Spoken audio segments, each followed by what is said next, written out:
안녕하세요. 백두산 금융연구소의 백두산입니다. 12월 28일 화요일 오후 5시 43분입니다. 미국장 급등의 영향으로 온 아시아와 온 유럽이 전 세계가 보시다시피 환호를 하고 있습니다. 이제 이런 환호가 계속 될 것인지 계속 연말까지 오를 것인지 어쩔 것인지는 결과적으로 또 미국에 달려 있겠죠. 아마도. 아무튼 미국이 전 세계 주식시장의 대장이 되니까 그럴 것 같습니다. 미국 같은 경우 이제 어젯밤에 중요한 볼린저 밴드 상단, 일봉상 볼린저 밴드 상단 자리들에 도달을 했거든요. 오늘 밤에 이제 고민을 하겠죠. 볼린저 밴드를 여기서 더 넓히면서 찢고 나가면서 급등을 이어나갈 수도 있는 거고, 아니면은 이제 볼린저 밴드 상단이라는 자리가 저항이 되면서 좀 밀리거나 아니면 좀 쉬어가거나 이런 것들이 나올 수도 있고, 아무튼 이제 어제 급등에 따른 그 영향을 어떻게 이제 처리할 것인지, 추가 급등을 할 것인지 쉬어갈 것인지 이런 것들을 이제 오늘 밤에 결정을 하겠죠. 근데 아무튼 이 윈도우 드레싱이 정말 강하게 작용하고 있다라는 생각이 듭니다. 확실히요. 이 작년부터 올해까지 겁나 많이 올랐죠. 그러니까 연말이 되고 이러니까 윈도우 드레싱이 세게 들어오는구나 라는 생각이 계속 들긴 합니다. 결과적으로 이제 올해의 움직임을 봉 하나로 표현하자면 그 연봉이겠죠. 예. 연봉이 완성이 되기 몇 거래일 안 남아서 이런 모습들이 보이는구나 라는 생각이 일단 들긴 들어요.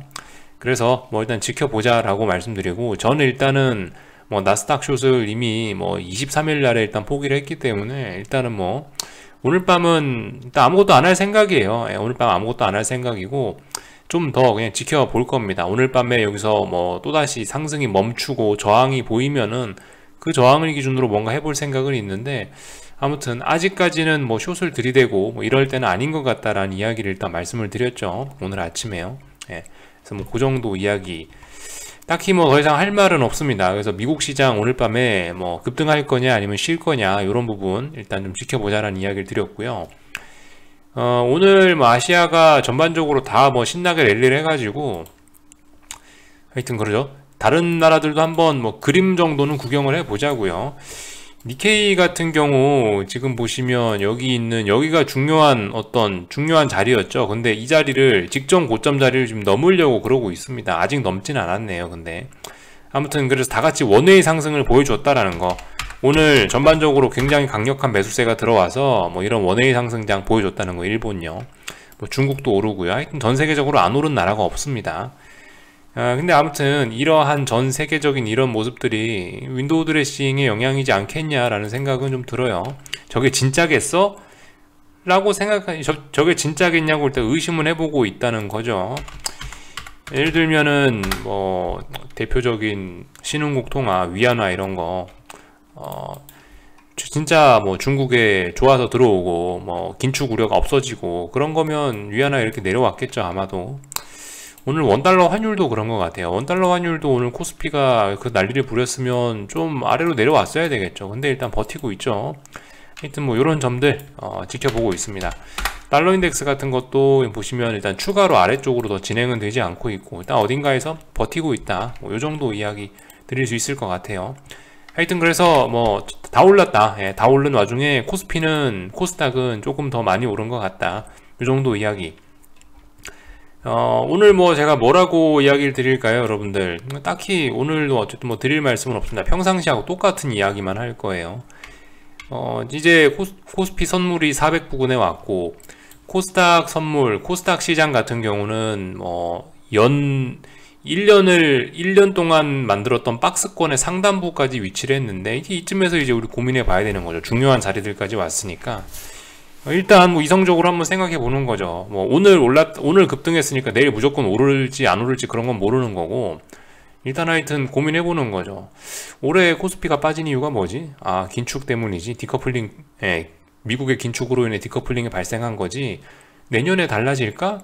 내년에도 긴축은 아마 빨라질걸요? 이게 선반영이라고 할 수 있을까? 그 정도 생각해 보면 될 것 같아요. 한번 여러분들이 판단해 보셔서 결론 내보시면 될 것 같고, 기술적인 이야기도 뭐겠습니까? 여러분들 400이라는 자리가 중요한 저항이니까 400 넘었냐고요? 아직 안 넘었죠. 400을 넘어갈지 안 넘어갈지는 모릅니다. 저는요. 알았으면은 400을 넘어갈 줄 알았으면 당연히 밑에서 레버리지를 잡았겠죠. 아무튼 뭐 아직까지는 코스피는 뭐 큰 하락 추세 이런 게 진행 중이니까 뭐 아무것도 일단 할 생각이 없고, 뭐 내일 분위기상 보니까 400에서 싸울 것 같은데 400 싸움 지켜보려고요. 그래서 뭐 솔직히 뭐 지금은 분위기는 뭐 마치 대세 상승으로 갈 것 같지만, 길고 짧은 거 대봐야 되는 아주 중요한 격전지에 왔으니까 그냥 지켜보자, 요 이야기 정도 드릴 수 있을 것 같아요. 코스닥 시장 하시는 분들은 잘 보셔야 되겠죠. 코스닥 시장 같은 경우도 보시면 이제 올해 박스권의 상단 자리, 대략적으로 여기가 어떤 상단 자리라고 할 수 있지 않을까요?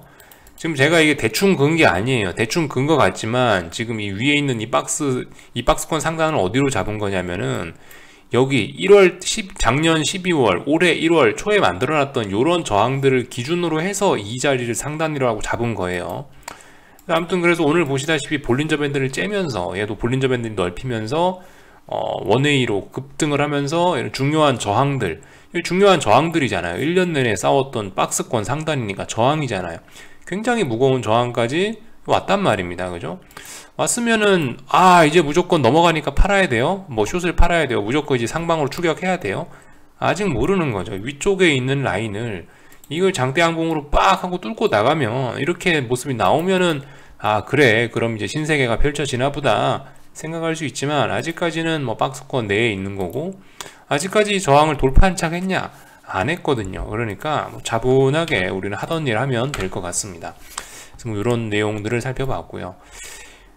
오늘 뭐 거래량들이 굉장히 막 많긴 했었는데요. 보시다시피 이런 액수는 오래간만에 보는데, 확실히 그 뭐 제도와 법적인 영향이 좀 컸던 것 같습니다. 뭔 얘기인지 아시죠? 배당락하고 양도세 관련된 뭐 대주주 요건, 그와 관련된 이슈 때문에 이렇게 액수들이 좀 굉장히 크게 나왔다라고 생각되는데, 어쨌든 이거는 이제 한국 주식시장의 그 법적 제도적 이슈 때문에 이렇게 큰 액수가 나온 거기 때문에, 오늘 외국인과 기관이 뭐 작심하고 뭘 했다, 이렇게 보기는 좀 어려울 수 있죠. 더군다나 말씀드렸다시피 환율도 가만히 있었기 때문에 이거 야 개인들이 이렇게 팔아먹고 외국인과 기관이 샀으니까 앞으로 뭐 영원히 오르고, 그렇게까지 이제 해석하기는 어려울 수 있다는 거죠. 일단 오늘은 아시다시피 그죠? 1년을 정리하는 어떤 뭐 배당락 뭐 이런 게 걸려 있었기 때문에, 그런 한국 주식시장의 어떤 법적인 제도적인 이슈 때문에 저런 수급이 나온 거다라고 생각하시면 되겠죠.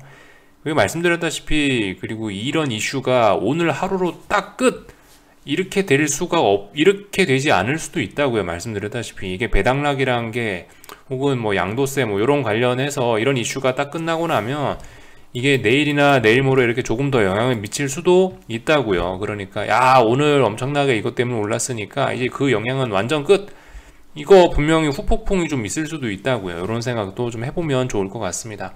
뭐 제가 후폭풍이라고 이야기를 했다고 무조건 주식이 빠진다고 이야기하고 그런 건 아니에요. 저도 어찌 될지 모르는 건데, 아무튼 이런 일들이 일어났으면 그에 따르는 어떤 영향들이, 후속타들이 뭐 좀 생길 수도 있다. 오늘 하루로 뭐 이게 완전히 뭐 정리가 되고 이런 게 아닐 수도 있다.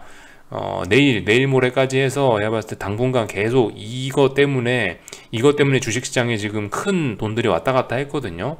오늘 오래간만에 거래량들도 많이 나오고 그랬잖아요. 그러니까 이게 이제 안정되는 데까지는 시간이 좀 걸릴 수 있다. 그 와중에 무슨 일이든 생길 수 있다 생각하시면 좋을 것 같습니다. 그래서 일단 요 정도 이야기를 드렸고요. 오늘 보면서 제가 이제 들었던 생각은 그거예요. 보통은 배당락이나 뭐 세금을 피하고자 하는 그런 물량들 때문에 오늘 같은 경우 주가의 흐름이 좋기가 좀 어려울 수 있을 것 같다라는 생각은 했었거든요. 솔직히 뭐 그다지 지금 제가 이런 이야기를 하는 게 무리는 아니에요. 보통 일반적으로 이제 나타나는 일들이긴 합니다. 오늘 같은 경우는 아무래도 이 개인들의 매도, 뭐 큰 손들의 매도가 나오는 게 자연스러운 날이기 때문에 이런 걸 활용해서 뭐 숏 전략을 펼치는 사람들이 많이 나오기도 하죠. 지금까지 움직임이긴 한데 그게 어떤 상식적인 그런 이야기이긴 한데, 오늘 오히려 급등시키는 꼬라지를 보니까 확실히 이거 시장은 우리의 상식을 무조건 뛰어넘어서 움직인다, 우리의 상상력 바깥에서 움직인다라는 생각을 좀 하긴 했어요. 그만큼 이게 하루하루 예측이 정말 쉽지가 않다. 그러니까 뭐예요? 그러니까 뭐 우리는 지지와 저항이나 세팅해 놓고 싸움이나 지켜보자라는 거죠. 막 이게 너무 힘겹게 이거 막 예측을 하려고 하면 이게 예측이 쉽지가 않은 것 같아요. 물론 이 능력이 되면 예측도 할 수 있겠는데 사실 굳이 예측 안 해도 사실 뭐 제가 뭐 이렇게까지 올해 뭐 코스피가 뭐 이렇게 뭐 하락 추세로 갈 줄은 알았나요? 몰랐습니다, 저도. 아무튼 지나고 나서 보니까 하락 추세였고, 아무튼 올해 결과적으로 400 싸움을 이렇게 하고 있는 거죠. 아무튼 몰라도 돈을 벌 수는 있긴 있습니다. 그냥 알면 좋지만, 예. 아무튼 뭐 이런 이야기를 드렸네요. 이야기가 좀 빠졌는데, 하여튼 그래서 오늘 모습만 바라보면은 마치 뭐 추가 상승도 가능하고 급등도 가능하고, 야 이제 숏은 다 죽은 것 같지만, 또 뭐 여러분들 다 아시다시피 뭐 복 중에 화가 있고 화 중에 또 복이 있고 그런, 예, 결과적으로 뭐 그게, 예, 그게 이 세상, 그게 이 바닥의 가장 중요한 논리인 것 같습니다. 일방적인 것만은 없어요. 반드시 이 바닥이 들었다 놨다 하고 그러는 거니까. 아무튼 뭐 너무 뭐 실망하거나 너무 기대하거나 이럴 것도 없고 그냥 차분히 지켜보자고요. 맨날 드리던 이야기밖에 드릴 게 없어가지고 좀 그렇습니다. 그죠? 뭐 이런 때는 뭐 제가 좀 다른 이야기를 해드리고 싶은데, 그죠? 시장이 계속 박스권이니까 제가 뭐라고 하겠습니까? 저도 모르는데. 그래서 뭐 요 정도 이야기를 드렸고, 변동성 지수들은 계속 어느 정도 버티고 있네요. 그죠? 예. 이런 게 어쩌면 어쨌든 하방 보시는 분들께 기회일 수 있습니다. 이 변동성 지수들이 아무튼 어느 정도 선에서 계속 하방 경직성을 보이고 있다는 것, 얘가 이제 거의 정배열로 와 간다는 것, 이런 점들. 또 그리고 이 원달러 환율 같은 것들이 계속 하방 경직성을 보이고 있다는 것들, 이런 것들이 아무튼 숏을 보시는 분들께는 뭐 희소식이라고 할 수가 있겠네요. 그래서 뭐 여기까지만 하겠습니다. 오늘 뭐 사실 특별히 할 말도 없고, 오늘 밤에는 굉장히 또 빨리 잘 거기 때문에 미리 좀 영상을 좀 녹화를 해 봤습니다. 궁금한 거는 리플 남겨주시고요. 또 내일 아침에 뵙도록 하겠습니다. 여기서 마칠게요.